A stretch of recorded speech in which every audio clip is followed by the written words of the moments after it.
Alors la grille tarifaire. La grille tarifaire telle qu'on la conçoit ou que vous pouvez la concevoir.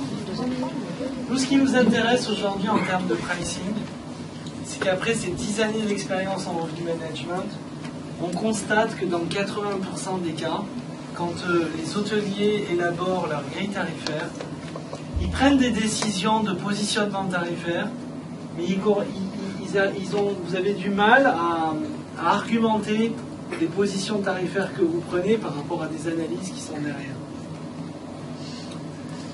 Donc, ça c'est une grille de pricing dynamique, tout simple.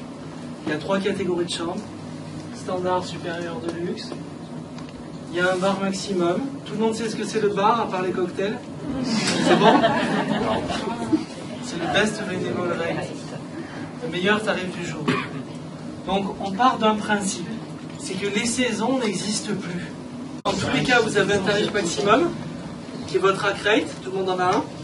Et ensuite, vous avez créé des paliers de prix discountés et vous les activez sur les 365 jours de l'année. C'est bien ça?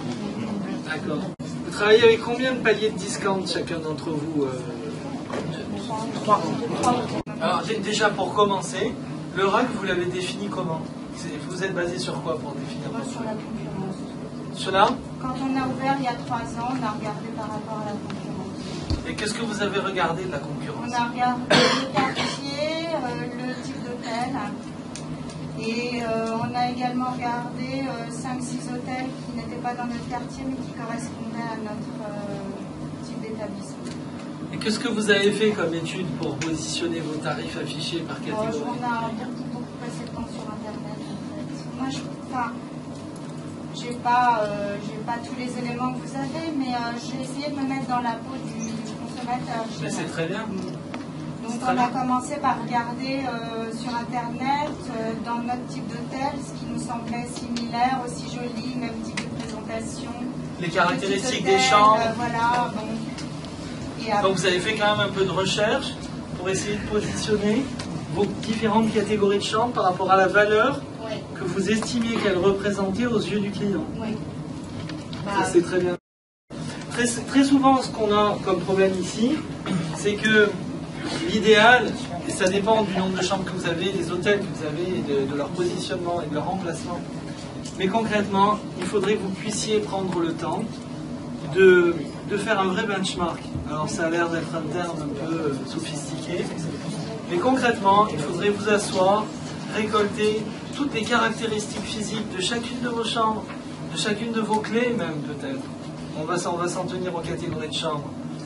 De prendre donc les caractéristiques principales, vos valeurs de service, d'essayer d'analyser un petit peu la chaîne de valeur que votre client il arrive à percevoir à l'intérieur de chacune de ces catégories de chambres, et de ne pas vous éparpiller, mais de prendre 4-5 concurrents qui sont autour de vous, et donc de pouvoir faire le même travail de quête d'information, de pouvoir éventuellement établir une espèce de notation, peut-être un score de la valeur chambre de vos concurrents et de la vôtre, et ensuite de regarder leur positionnement prix et celui auquel vous pensez dans votre tête vis-à-vis de votre clientèle, et que vous puissiez établir des sauts entre les catégories de chambres, c'est-à-dire des suppléments qui soient mûrement réfléchis à partir d'une vraie analyse et d'un vrai positionnement produit. Ce qui nous fait souffrir, nous, dans notre métier, c'est que souvent, on voit des hôteliers qui établissent des suppléments entre les catégories de chambres, mais qui n'ont pas réellement mûri la chose, qui considèrent que l'exercice de fixation du prix, c'est quelque chose qu'on peut faire de manière empirique, et souvent ils se plantent parce qu'au final, le client, lui, ne réagit pas aux mêmes arguments commerciaux que ce que eux, ils avaient prévu. Mais en fait, il y a une question que les clients posent tout le temps au téléphone. C'est quoi la différence entre telle chambre et telle chambre? Si on n'est pas capable de répondre à cette question, évidemment, il ne va pas payer plus. Enfin, vous voyez, c'est vraiment du bon sens, là. Ouais. C'est pas une question d'étude de marketing.